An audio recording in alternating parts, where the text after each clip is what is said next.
අචි මේ මිරර්ලස් කැමරාවලයි මිරර්ලස් වලත් shutter count එකක් තියෙන්නේ. ඉතින් ඒකට ෂටර්ලස් කියන්නේ නැතුව මිරර්ලස් කියන්නේ ඒකනේ. මොකද ඒකේ නැත්තේ මිරර් එකක් මිසක් ෂටර් එකක් නෙමෙයි. ඔන්න ෂටර්ලස් කියලා කැමරා එකක් ආවොත් නම් ඒකේ ෂටර් කවුන්ට් එකක් නැති වෙයි. මොකද්ද ඔය දෙකේ වෙනස? අනික මොකද්ද මේ ඇත්තටම ෂටර් කවුන්ට් කියන්නේ? හරි මුලින්ම දැනගන්න ඕනේ ඉස්සර අපු DSLR කැමරාවල වගේම දැන්ගෙන මිරර්ලස් කැමරාවලත් දෙකේම ෂටර් එකක් තියෙනවා. ඉතින් මේ ෂටර් එක කියන්නේ අපි පින්තූරයක් ගද්දි කැමරාවේ සෙන්සර් එක ඉස්සරහින් ඇරිලා වැහෙන කර්ටන් එකක් වගේ ඉතාම සියුම් මැකැනිකල් අයිටම් එකකට.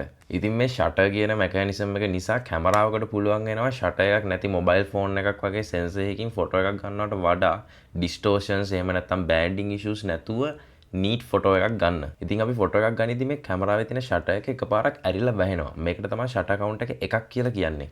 ඉතින් ඔයාගේ කැමරාවේ වර්ගය අනුව ඔයාගේ ෂටර් එකට ආයු කාලය තියෙන්න පුළුවන් ප්‍රමාණය පොඩ්ඩක් වෙනස් වෙනවා. සමහර කැමරාවල ෂටර් කවුන්ට් එක 1,50,000ක් වගේ ආයු කාලයකුත් සමහර කැමරාවල 4,50,000ක් වගේ ආයු කාලයකුත් තියෙන්න පුළුවන්.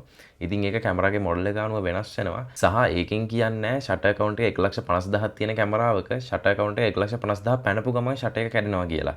ඒක ඊට වඩා ගොඩක් කල් තියෙන්නත් පුළුවන්. එහෙම නැත්නම් ඒක අයිතිකාරයාගේ අවාසනාවට ඊට කලින් කැඩෙන්නත් පුළුවන්. එහෙම නැත්නම් ඕක ලක්ෂ 5-6 යනකල් කැඩෙන්නේ නැතුව පාවිච්චි කරන්න පුළුවන් අවස්ථාවක් තියෙනවා. දැන් අපේ ප්‍රශ්නෙට ආවොත් එහෙම DSLR කැමරා මිරර්ලස් වෙද්දී ඒකෙන් අයින් වුණේ DSLR කැමරාවල මෙතන තියෙන view finder එකට ආලෝකය අරන් ගියපු මෙන්න මෙතන තියෙන මිරර් එකයි ඒ මිරර් එකෙන් උඩට යන ලයිට් එක ප්‍රිසම් එකෙන් මේ පැත්තට අරන් ගියපේ ප්‍රිසම් එකයි විතරයි. ඉතින් DSLR කැමරා වලින් ওই දෙක අයින් වෙද්දී මිරර්ලස් කැමරා වලට උඩ view finder එකට ආවේ ඩිස්ප්ලේ එකක්. හැබැයි එහෙම වුණා කියලා සෙන්සර් එක ඉස්සරහා තිබ්බ ෂටර් එක නැති වුණේ නැහැ. ඒ නිසා මිරර්ලස් කැමරා වලට ෂටර් කවුන්ට් එකක් තියෙනවා. හැබැයි එහෙම ෂටර් එක නැති වෙච්ච කැමරා එකක් තමයි Sony A9 Mark III කියන්නේ.